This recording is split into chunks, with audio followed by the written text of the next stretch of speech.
안녕하세요. 안녕하십니까. 예, 간단한 자기소개 부탁드립니다. 네, 전 서울대 철학과에서 학생들 가르치고 거의 정년을 앞두고 있는 김기현 교수입니다. 예, 오늘 제가 궁금한 건 요즘에 불행하다고 느끼는 사람들이 굉장히 많은 것 같아요. 행복해지기 위해서는 어떤 삶의 태도를 가져야 될지 알 수 있을까요? 사람이 사는 방식에는 이제 제가 생각하건데 크게 보면 두 가지로 좀 생각해 볼 수 있을 것 같은데, 하나는 어떤 목적이 있을 때 그걸 계속 의식하고 추구하는 그런 형태가 있을 겁니다. 그게 필요한 그런 경우가 있고, 예를 들면 내가 오늘 집에 귀갓길에 있는데 어떤 다른 데 들르기로 했어요. 평소하고 다르게. 그런 경우는 내가 가고자 하는 목적지를 항상 염두에 두고 있어야지 제대로 갈 수가 있겠죠. 아니면 아마 많이들 경험하셨을 텐데 내 발이 자동으로 집으로 향하는 바람에 낭패를 보는 그 길을 놓치는 그런 경우들이 있을 수 있지 않습니까? 그런 경우들은 전형적으로 이렇게 목적을 계속 의식하고 추구해야 되는 그런 경우들이 있고요. 어떤 경우들은 목적을 달성하기 위해서 그 목적을 계속 의식하는 게 도움이 안 되는 경우들도 있을 것 같습니다. 어떤 경우? 예를 들면은 내가 어떤 성공을 지향하고자 할 때, 내가 진짜 잘하는 것을 이루어내고자 할 때 처음부터 어떤 목적 같은 것을 촘촘히 짜가지고 진행을 하게 되면은 세상이라는 게 꼭 뜻대로 되는 게 아니잖아요. 그래서 이게 원래 계획했던 대로 되지 않는 경우들, 그러면 좌절을 겪고 그런 경우들이 많아서 오히려 성공 같은 경우는 자기가 하고자 하는 일을 성실하게 그 일 자체에 몰두했을 때 성공이 이루어진다든가, 건강 문제도 그런 것 같아요. 내가 건강한 사람으로 태어나기 위해서는 어떤 습관 같은 것들을 습득한 다음에 그에 따라서 사는 게 중요한 것이지, 건강해야지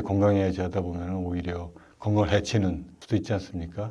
일례로는 우리가 만보 걷기 얘기할 때 만보라고 하는 목적을 세워놓고 무슨 일이 있어도 채워야 한다라고 생각하게 되면 무리가 돼가지고 오히려 건강에 해가 되는 그런 경우도 생각해 볼 수 있단 말이죠. 그래서 어떤 목적을 추구하고자 할 때 그걸 항상 의식하면서 의식적으로 추구하는 삶, 그런 목적 성취형의 삶. 하나는 어떻게 보면 또 과정 몰입형 이라고 부를 수 있는 두 가지 형태가 있을 수 있을 것 같아요.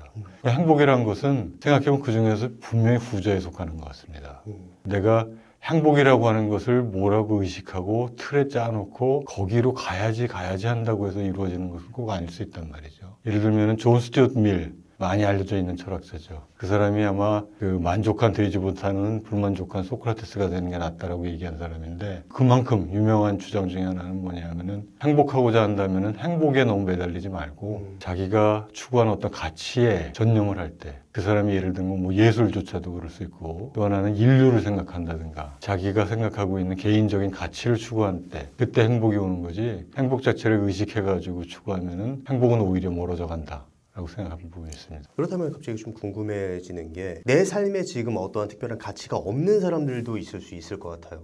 자신의 삶의 가치를 어떻게 찾을 수 있을까요? 요새 같은 사회는 더군다나 크게 보면은 다원주의 사회라고 얘기하지 않습니까? 예. 다원주의 사회에서는 과거 권위주의 사회와는 달리 권위주의 사회에서는 특정 어떤 지배층이 한 사회의 목표라든가 이데올로기를 결정하고 나가는 거란 말이죠. 근데 다원주의 사회에서는 각자 사람마다 다 다양한 가치를 추구할 수 있다라고 하는 걸 인정해주는 사회잖아요. 근데 그런 사회에서 핵심적으로 중요한 것은 뭐냐면은 각자가 중요한 어떤 가치관을 갖고 있다고 해서 이거를 강요할 수 있다든가 이런 건 아니죠. 거기서 진정으로 중요한 것은 각자 다원적 가치를 갖고 있는 사람들의 어떤 공통적으로 지켜야 할 규범 같은 것들은 좀 굳건히 지키고, 그러니까 자신의 가치를 과도하게 주장해서 남에게 해를 주는 일들은 없게끔 하는 그런 식의 아주 최소한의 공통분모를 갖고 그 공통분모 위에서 서로를 인정해주는 그런 것들이 있을 때 이루어지는 거라고 생각하기 때문에, 방금 질문하신 것에 대해서 대답을 하자면은 남이 뭘 추구하고자 하는가, 또 사회에서 나를 어느 쪽으로 몰아가고자 하는가, 이런 것들에 매몰되지 않고 진정으로 자신이 원하는 것이 무엇인가를 한번 생각해보고 그것 자체에 대해서 자기가 가치를 두고 있는 일을 몰입해 나간다면 그게 사람이 행복해질 수 있는 일이 아닌가 싶긴 합니다.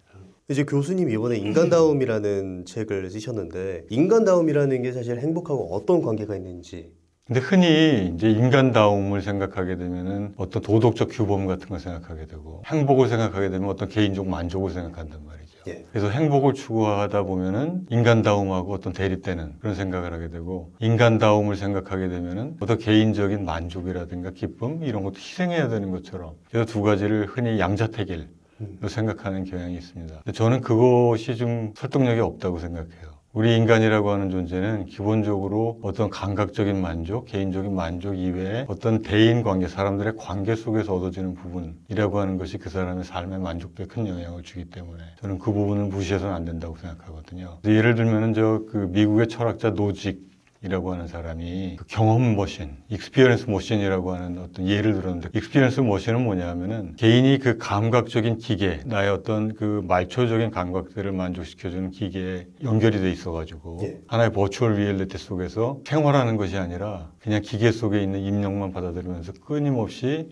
어떤 감각적인 만족을 충족시켜주는 그런 기계를 한번 생각해 보자라고 얘기합니다. 예. 그랬을 때 자기가 주어지는 감각이 아무리 현실적인 쾌감, 실제적인 쾌감하고 동질적으로 주어진다 하더라도 우리가 바라봤을 때 그 사람이 과연 행복한 사람이냐 라고 생각할 때 우리는 그렇게 생각하지 않는단 말이죠. 그렇다면 우리가 생각하는 행복이라는 것 속에는 단지 어떤 감각적인 측면 이외에 어떤 그 생활 속에서 자아를 구현해 나가고 사람들하고 관계 맺는 속에서 남을 의식한다는 의미가 아니라 서로의 공통의 삶 속에서 인정받고 있는 것, 그런 것들이 나로 하여금 어떤 삶에 대한 만족감을 주는 큰 부분이고, 그래서 행복의 한 요소라고 생각을 합니다. 이게 또 공감하고도 무관치 않다고 생각해요. 신이 주었든 아니면 우리 진화 과정에서 얻어졌든 간에 인간들이 서로 모여가지고 협력을 해가지고 만물의 영장으로 자리 잡기 위해서 굉장히 중요했던 것들이 협력이라고 하는 부분 아니겠습니까? 네. 협력이 있었기 때문에 물리적으로 뒤떨어지는 우리 존재가 만물의 영장, 지배자로 자리 잡을 수 있었단 말이에요. 그 과정에서 굉장히 중요한 역할을 한 것이 사람들의 협력을 강화시켜주는 요소로 작동했던 것이 공감이란 말입니다. 그래서 공감이라고 하는 것이 우리 천성의 일부를 구성하고 있기 때문에 내 주변에 있는 사람들이 다 비참하게 살고 있는데 나 혼자 행복할 수 있다? 그건 아닌 것 같아요. 그리고 또 앞에 말씀드렸듯이 인간의 삶이라고 하는 것이 기계 속에서 감각적인 만족만으로는 이루어질 수 없고, 그런 점에서 관계 속에서 서로를 존중해주고 인정을 받고 공감에 따라서 서로 공감을 주고받는 이런 것들이 우린 천성적으로 본질적으로 우리 삶의 욕구의 중요한 부분을 자리 잡고 있단 말이죠. 어떤 사람이 인간답다라고 얘기할 때 어떤 자기만큼 타인들도 최소 하나의 꿈을 꾸고 인격체로서 성장할 수 있는 그런 사람으로서 존중해주는, 대단하게 사람들을 위해서 희생을 하고 위인이 되는 이야기가 아니라 최소한 하나의 인격체로 존중하는 그런 모습들이 있을 때 따뜻한 사회가 되고, 기본적으로 그게 인간다움이라고 하는 것의 가장 초보적인 요소라고 생각하거든요. 근데 사람들이 행복하기 위해서는 아까 말씀드렸듯이 어떤 공감 영역이라든가 공존이라든가 이런 부분들이 어떻게 보면 우리 천성의 일부를 구성하고 있기 때문에 내가 행복하기 위해서는 비참한 사람들 속에서 행복할 수 없다는 바로 공감 같은 것들이 필요하다는, 그게 바로 인간다움하고 연결되는 부분이기 때문에요. 그래서 행복과 인간다움을 이렇게 대조적으로 생각할 것이 아니라 어떤 행복이라고 하는 것으로 가기 위해서는 인간다움이라고 하는 것이 충족이 되어야지 인간다울 수 있을 만큼 인간들은 이미 어떤 공존 이런 게 천성의 일부를 이루고 있는 거죠. 많은 사람들이 이게 그 행복은 치킨 게임이다, 상대방의 어떤 걸 뺏어야 내가 행복해질 수 있다 라고 생각하는데, 그게 아니라 어떻게 보면 시너지인 거네요. 내가 인간다움을 발휘하면 발휘할수록 상대에게도 긍정적인 영향을 미치고 더 행복의 크기가 커지는 시너지. 예, 저는 그렇게 생각합니다. 근데 근자에 와가지고 사실 우리가 살고 있는 21세기라고 하는 부분들이 지금 과거의 이념적인 사상적인 대립 넘어가지고 어떻게 보면 물질주의라고 하는 것이 압도적으로 가다 보니까 감각적 만족을 자꾸 행복으로 정의를 하게 되고, 행복에 대해서 굉장히 좁은 생각들을 갖게 되다 보니까 행복하고 또 공존의 부분을 대립시켜 생각하는데, 저는 그거는 굉장히 인간의 미래라든가 진정한 행복을 위해서 도움이 안 되는 거라고 생각합니다. 우리는 수십만 년에 걸쳐가지고 또 공감이라고 하는 것은 우리 천성의 일부를 이루고 있기 때문에, 그래서 어떤 공존의 영역에 해당하는 어떤 인간다움의 부분들, 그런 부분들은 이미 행복 속에 깊이 잠겨져 있는 부분이라, 그 대립적인 관점으로 너무 좁게 행복을 물질적으로 생각해가지고 어떤 공존적인 어떤 규범하고의 대립으로 보는 것 자체가 사람들의 진정한 행복을 추구하는데 장애물이 아닌가 생각합니다. 그렇다면 여기서 궁금해지는 게요, 교수님이 생각하실 때 인간다움을 실천할 수 있는 방안은 어떤 게 있을까요? 제가 생각할 때 인간다움이라고 하는 것이 어떻게 보면 추상적이고 막연한 개념처럼 들릴 수가 있습니다. 굉장히 포괄적인 개념이죠. 중요한 것은 뭐냐면 인간다움이라고 하는 것 자체가 핵심적으로 어떤 구성물들로 이루어지는가를 정확하게 이해하는 것, 그것이 첫 단계가 되어야 된다고 생각합니다. 그래서 이 책에서 제가 시작한 것이 이 인간다움을 이루고 있는 세 가지 요소를 지적을 했어요. 첫 번째가 아까 말씀드린 대로 장기간에 걸쳐서 긴 진화의 과정 속에서 인간에게 주어진, 또는 하나님이 우리에게 준 또 공감이라고 하는 하나의 천사 같은 그런 요소가 있고요. 근데 그 공감이라고 하는 것 자체가 단지 감각에 머무르는 것이 아니라 나랑 가까운 사람한테는 잘 작동하고 먼 사람한테는 잘 작동하지 않는 문제가 있으니까 그것보다는 좀 더 보편적인 규범을 만들어낼 수 있는 특징이 필요하지 않겠습니까? 그래서 그런 것들은 좀 이성이 해주고, 그래서 공감이 갖고 있는 어떤 한계를 치유해주는 해결책으로서 이성이라고 하는 요소가 또 필요하고, 거기서 더 나아가서 우리가 이성 쪽으로 쫓아가긴 하되 이게 로봇처럼 쫓아가면 안 되니까 스스로 안에서부터 불어나와가지고 이루어져야 되는 거기 때문에 자율이라고 하는 요소가 굉장히 중요하다고 생각합니다. 그래서 저는 인간다움이라고 하는 것은 기본적으로 공감을 연료로 해서 이성이라고 하는 엔진과 자율성이라고 하는 엔진을 통해 가지고 서로 공존이라는 게 뭐 마더 테레사가 되라 슈바이처 같은 사람이 되라는 얘기가 아니라 타인도 나만큼의 꿈을 꾸는 존재라고 하는 것을 최소한도로 인정해 줄 수 있는 양심을 갖고 있는 존재, 그런 존재로 되어가야 된다고 생각합니다. 그래서 우리가 앞으로 이 인간다움이라고 하는 요소를 증진시키려면은, 또 회복이란 말은 좀 과하지만 인간다움이라고 하는 걸 유지시킬 수 있는 사회가 되려면은 이 세 가지 요소들, 공감, 이성, 자율이라고 하는 요소들이 잘 결합시켜야 될 텐데, 그러면은 이제 문제가 좀 더 구체화됐죠. 처음에는 인간다움을 어떻게 보존할 것인가, 인간다움을 갖고 있는 도전이 뭔가라고 얘기했던 것들이 이제 결국은 세 가지의 좀 더 구체적인 문제로 진행이 되는 거 아닙니까? 공감의 문제를 어떻게 발전시킬 것이고, 이성을 어떻게 증진시키고, 어떻게 자율적인 삶을 살 수 있게끔 사회를 만들어 나가느냐. 그게 이제 결국은 핵심적인 이슈가 될 텐데, 그걸 어떻게 이루는지는 제가 뭐 철학자로서 혼자 얘기할 수 있는 것이 아니라 심리학자도 들어가야 되고 사회과학자도 들어가야 되고요. 그래서 종합적으로 상황을 진단하고 해결책을 내걸 수 있는 전문인들이 함께 모여서 찾아야 할 것이기 때문에, 그것에 대해서 지금 당장 제가 한마디로 얘기한다면 무책임하고 어찌 보면 허황된 얘기하기 쉽기 때문에, 저는 이 책에서 한 것들은 그 인간다움이라고 하는 것이 어떻게 역사 속에서 구성이 됐고, 그 내용이 뭐고, 현실 속에서 어떤 도전을 받고 있는가, 거기까지가 했던 작업이고요. 앞으로 이거를 우리 유지시킬 것인가, 보존할 것인가, 어떻게 더 발달시킬 것인가, 아니면 폐기하고 다른 형태 인간다움으로 넘어갈 것인가, 이런 부분들은 전문가들이 머리를 맞대고 해결해야 할 이슈라고 생각합니다.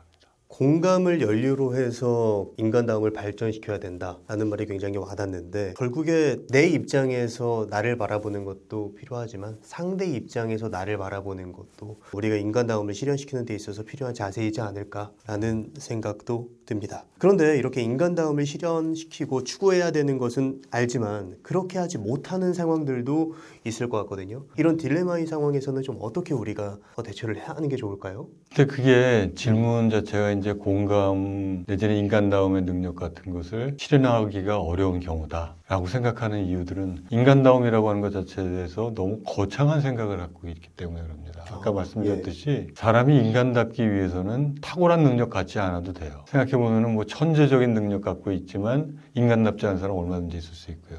능력이 떨어져 있어도 인간다운 사람들이 될 수 있고, 그래서 인간다운 사람이 되기 위해서는 뭔가 대단한, 아까 말씀드렸듯이 무슨 마더 테레사나 슈바이처나 뭐 간디 같은 사람이 되지 않아도 내가 상대방에 대해서 공감을 하고 상대방의 아픔에 대해서 내가 안타까워하고 상대방도 나만큼 꿈을 꿀 수 있는 사람이다라고 하는 그런 식의 자아의 확장, 공감을 통한 확장, 그런 것들이 이루어진다면 그것은 충분히 인간다운 모습이거든요.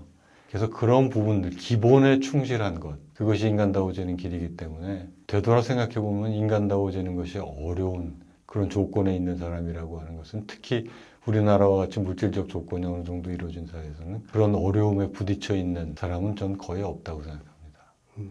결국에 우리가 행복해지기 위해서는 인간다움을 추구하면서 나의 가치가 무엇인지 탐색해보는, 그리고 또 그 가치에 몰입하는 삶을 살아가는 태도, 그게 중요하다고 말씀을 해주신 것 같습니다. 네, 그럼 마지막으로 하고 싶으신 말씀이 있으시다면 어떤 게 있을까요? 우리 마음속을 한번 되돌아보면은 두 가지 굉장히 상반된 생각이 들어있어요. 우리 내부를 가만히 들여다보면은, 아, 인간도 동물에 불과하구나 라고 하는 생각이 한편 자리 잡고 있고요. 다른 한켠에서는 우리 인간은 동물과 다르다는 생각은 긴 역사 속에서 아직도 생명력을 갖고 있단 말이죠. 그래서 우리 마음속에 어떤, 우리는 동물이기도 하고 동물이 아니기도 하고, 이런 두 가지 조화가 되지 않는 생각들이 남아 있어가지고 일종의 우리 내부의 인지 부조화를 이루고 있는 상태거든요. 그래서 이런 현실 같은 것들을 우리가 직시를 하고, 인간다움인 게 어떤 모습인가라고 하는 것은 과거 인간다움에 대한 생각과 오늘날의 인간다움에 대한 생각이 달랐듯이, 오늘 우리가 갖고 있는 인간다움에 대한 생각도 미래 달라질 수 있을 가능성을 열어놓고 생각을 해야 되되, 이게 변화되는 과정이 그냥 세태 속에서 그냥 흘러가는 거로 변해서는 안 된다고 생각합니다. 우리가 어느 정도 유지될 수 있는가, 이것을 유지하기를 원하는가에 대한 담론이 시작이 돼야 되고, 그런 담론과 성찰을 통해 가지고 우리의 취사 선택에 의해 가지고 이루어져야 되는 부분들이거든요. 근데 이런 것들은 꼭 뭐 어떤 사회적 지도자, 뭐 학자들만 해야 되는 이야기가 아니고, 모든 사람들, 인간다움이라고 하는 것은 어떤 전문가가 지배해 가지고 사람들한테 강요될 수 있는 부분은 아니거든요. 아무리 전문가가 어떤 개인적인 이데올로기를 갖고 있다 하더라도 세상에 부합하지 않는다면은 인간다움이라고 하는 그 기본적인 개념은 규정이 될 수가 없는 거기 때문에, 그래서 이런 부분들에 대한 생각과 담론들이 이루어져야 되고, 그런 부분들에 대한 생각들이 다양한 곳에서 함께 좀 이루어졌으면 하는 것이 제 바람이고, 이 책을 쓴 계기도 거기에 있고 그렇습니다.